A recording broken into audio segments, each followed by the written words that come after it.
Hey, what's going on? It's your man, Sir-Earl.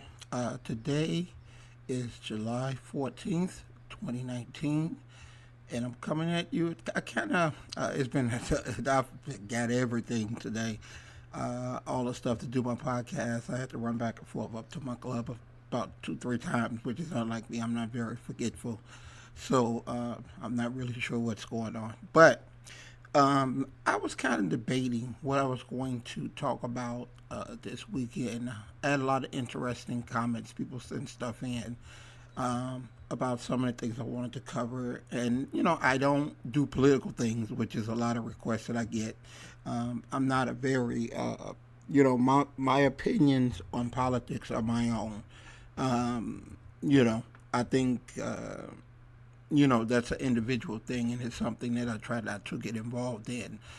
Politics or religion, it's up to the individual. As long as everybody is happy with their choices, it's all good. What I wanted to cover, and I kind of saw this the other day. There was a video. If you go to YouTube and you look at a video, John Meadows, JOHNMEADOWS, tours Quads gym. What that is that John Meadows was a world class, very well respected individual in the industry, in the fitness industry, and he toured Quads Gym North. There was at one time two gyms, Quads North and Quad South. Quad South was in Calumet City, and that's where I got my start at. I trained out of there as a business for 2 years. I worked out there for, long to forever, probably, 10, 15 years. And a lot of people, I remember the first instance when I went into quads. I went downstairs to change, came out my tank top and my shorts. I was training at a little gym at Park Forest, and I was one of the better guys at the gym, and I really felt I had done some great things, and I was ready. I walked upstairs, and I seen probably 10 of the greatest local bodybuilders, national level competitors that I had ever seen before in my life. And it let me know very quickly I was out of my element. And I didn't even work out. I went back downstairs, I changed back into my clothes, and I left. And I didn't come to quads for another 2 years. Um, when I finally returned to quads, what I found out was, unlike what a lot of people think, that quads was a or is a hardcore training gym. Hardcore is it's the individual. What they meant, what I got out of what they meant by hardcore is that you work out hard. It's not the idiots that you see slamming, waiting, screaming, and yelling. That's not working out. We've had some of the best powerlifters, bodybuilders, football players, basketball players, actors. We've had some of everybody come to Quads Gym, and they were always treated just like anybody else. The greatest thing that I learned of working out at the gym, one, the owner was great. He passed away about 13 years ago, and he was really, really great. I was one of the top independent trainers there, and I brought in a lot of people. And he knew I had a dream of opening up my own studio. And he said, what I will do for you if you like it, um, is you bring your business plan to me. I will overlook it, and I'll tell you what I think, but you have to be ready for the truth. And he said, so, bring your business plan to me, and I'll tell you what I think.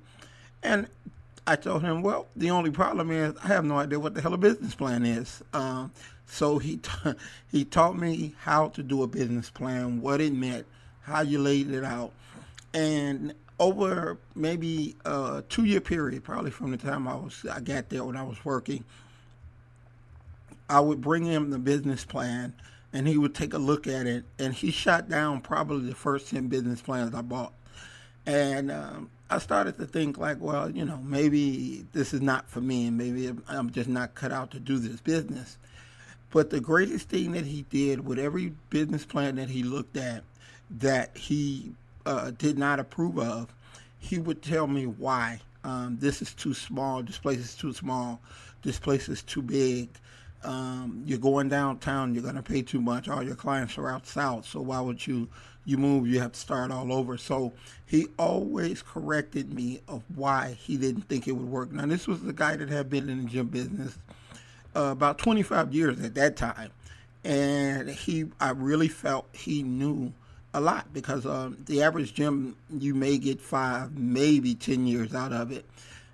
25 is unheard of, and him and his partner Dave, which is the one that ran the north side, they started Quads when they were 19 years old, which they were just kids, so they learned a lot.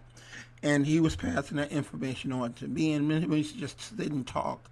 And he would always tell me, "You're going to be one of the ones that make it because you listen." He said, "A lot of other people come through here. They don't understand the quality that goes behind and the work that goes into operating a successful business, let alone a gym, because in a personal training studio, the objective is to get a lot of people, get people to pay a lot of money for what they don't even want to do for free. So it was a little bit tricky. And at the time, when I opened my studio, there was only one other studio out here. So it was not as popular. Personal training was nowhere near as popular as it is today. So that in itself drew a lot of negative comments in the sense that it was not very popular. Now everybody and their mama wants to be a trainer. But I opened my club 21 years ago. 21 years ago, it was unheard of to have a personal training studio. No one thought it would make it. But Tommy did. His name was Tom Milanovich, the owner of Quads. He thought I had what it took to make that happen. So he looked over my business plans, and like I said, he would tell me yes, no, I don't think it's gonna make it or whatever. So what I did was on the 10th one, he said, "Earl, I think this is your best shot." He said, "But the only thing is, you don't want to lease your equipment. You want to buy your equipment." And at the time, like now, you could go to Google and punch up used gym equipment and have 100 pages, 1,000 pages of used gym equipment. Well, back then, there was no internet. There was no Google. You had to just hear about it somehow, some way. So I eventually found a gym. Matter of fact, one of the guys that gave me a job, Charles Durr, who gave me my first personal training job, knew of a guy in Gary, Indiana that was shutting down. So I went and I bought majority of his equipment, and they gave me probably about 60% of the equipment that I have today I bought back then. And so I opened up, and what you see today as ratio 1-to-1 is what he told me, according to your numbers, according to what you're trying to do, this one will work for you. And that was my first location in South Holland. And 21 years later, I'm still here. Whereas a lot of people, I could probably say about 10 people who I've advised on opening up gyms or studios who had way more money, way more degrees, probably was more handsome than me, probably was funnier. They came and went. And it's a reason for that. And the reason for that is, just like he told me, they think any idiot can run a gym. They don't understand that it's a lot of work. And you have to be dedicated to your clients, to their best progress, their best experiences. You have to have a dedication to them. So, in talking with him and working out at Quads, I got to learn so much that people nowadays assume gyms teach you vanity. You go in, you work out, you get big, you get strong. Yes, that's a part of it, but also, at least at the gym that I started out at, you learned goal setting, you learned discipline, you learned hard work. You built great networking friendships, which I still have to this day. And one thing that was not present at the gym where I trained was racism. Not to say that maybe outside the gym they were, but when it came to working out, you either worked hard or you didn't. They never respected you if you did not work hard. They didn't care if you was black, white, blue, green, or polka dot. If you didn't come into the gym every day and push yourself and work harder then you would not get their respect, and their respect meant everything, because they were the guys that paved the way. So once I started earning the respect, through hard work of a lot of the guys, bodybuilders, powerlifters, football players, people that were coming in there, they started to know me. Um, it opened up a whole new world for me, and it is lessons that I utilize to this day for my business. So not only did Tom help me with the business, Tom helped me with the love and the passion for working out. Because I would have never thought that a young knucklehead kid from Inglewood who didn't finish grammar school, who didn't go to high school, only finished grammar school, didn't go to college, no business education, nobody that I came from ever showed any signs of success. I grew up around drug dealers and gangbangers, and that's what we looked up to. The average working person was a sucker, let alone nobody on their own business. So, with all those odds against me, the lessons that I learned being a part of something as great as Quads Gym were invaluable. It made me into the man that I am today, which is something that I'm very proud of, not only from a business standpoint. I mean, you would have guys coming there. I remember there was a police officer named Mark Natoli. He's a sergeant. He's about to retire. He's a sergeant with the Chicago Police Department. He would come to work out, and he would bring his twin boys, and they would sit in a stroller, and all the members, men and women, would take turn watching his kids while he did his set. Those kids are probably 20 now. But I can remember them coming in months old. Nothing ever stopped us. The place didn't have air conditioning for a long time. There were guys, Norman, who was confined to a wheelchair, that would get in. He would come in quads, get up and work out on his own. No spots, no nothing. Very strong, had a better bench than me. So I work. People wonder now why I operate in an environment that does not allow excuses, because where I spent majority of my time learning about the love and the passion of weightlifting, there were no excuses. It didn't matter. You had kids, you were disabled, you were sick, you broke an arm. It did not matter. You came in and you worked hard. You did what you had to do to get through the workout, and that's where I gained the love for it. And I look at people today, especially younger people, they miss those lessons. They never get those lessons because all they do now is, go to the gym and take selfies. That was not a part of what we did, and I'm quite sure if it was open today, it wouldn't be allowed. You come in, you work out, you leave. And I met so many friends.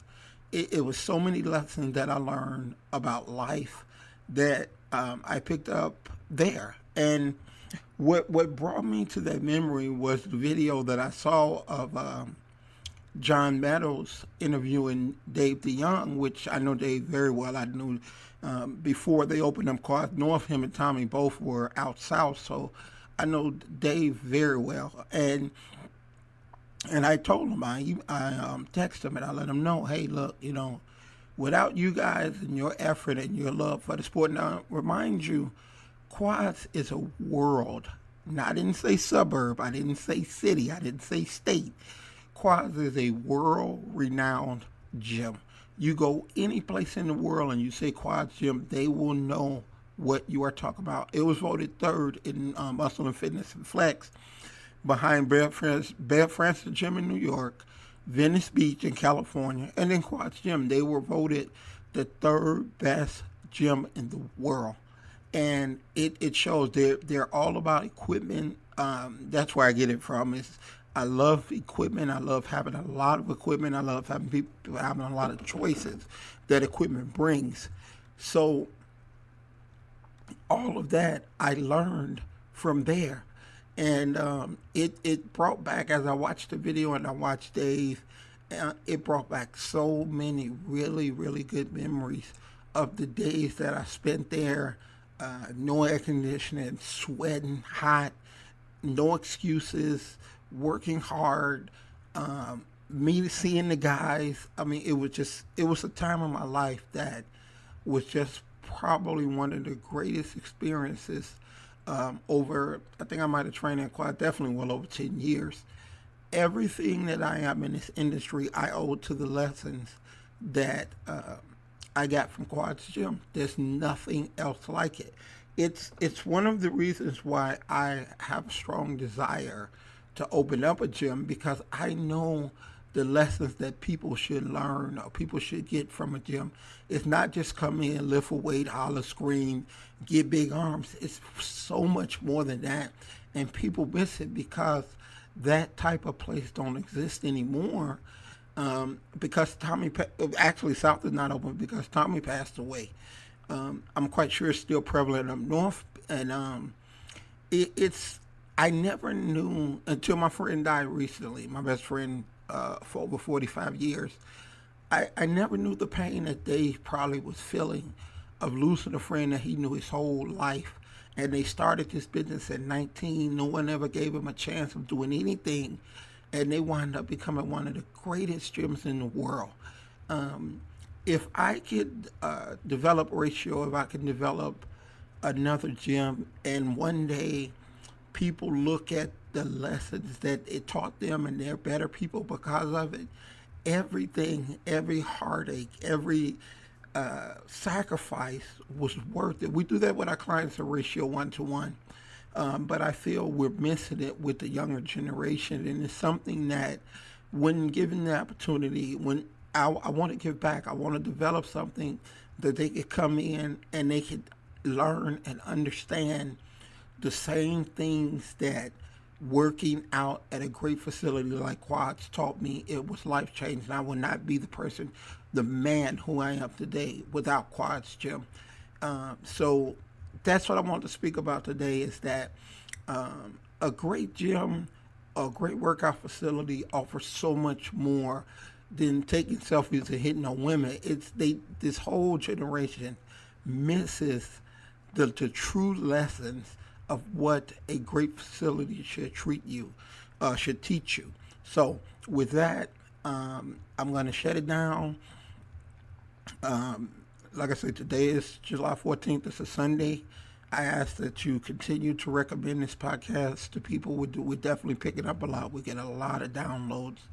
And we want to make this the number one podcast in the world. That's what my goal is. And I ask for your comments. I act good or bad. I can take it. I got a thick skin. So with that, log on to social media. Check me out there. I do a lot of content on social media. Either Sir-Earl 1 or Sir-Earl's World. Twitter, Facebook, Instagram, Snapchat. You can find me at one or the other address. And until next week, you guys take it easy, stay positive, and, live your life, love your life, live your best life. I'm out. Peace.